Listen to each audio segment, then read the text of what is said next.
咪講準備日，大家好，分享數款高高狗好不好？熱天到嘞，到底有什麼改？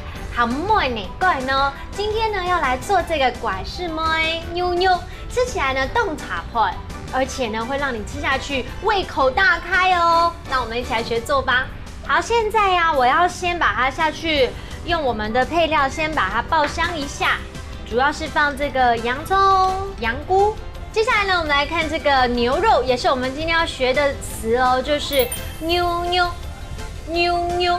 好，我現在先讓它炒到這個洋蔥有一點點金黃色，我就可以把牛肉放下去嘍。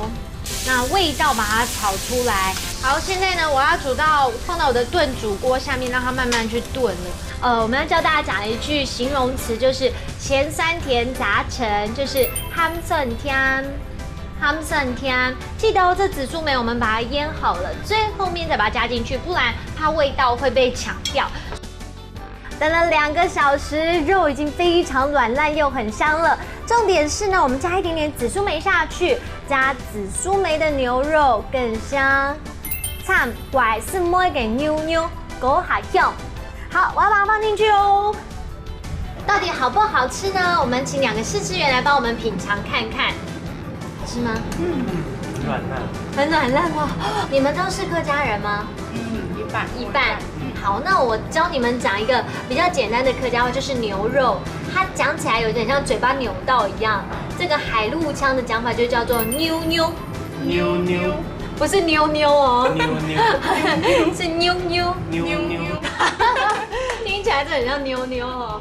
好，謝謝你。Hello， 各位觀眾朋友們，今天又學到了新的菜色嘍，你們有學會了嗎？重點是要把客家話記起來。來看到學到第一個詞哦，第一個就是牛肉，妞妞，妞妞。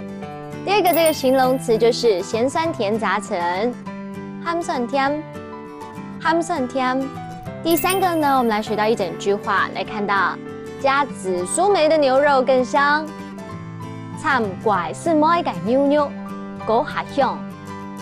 參拐式妹嘅妞妞，嗰下香。啊，明珠我念起來也有點緊張了，因為這句話真的沒有這麼容易，所以觀眾朋友，我們一起加油嘍，一起進步，下次見，拜拜。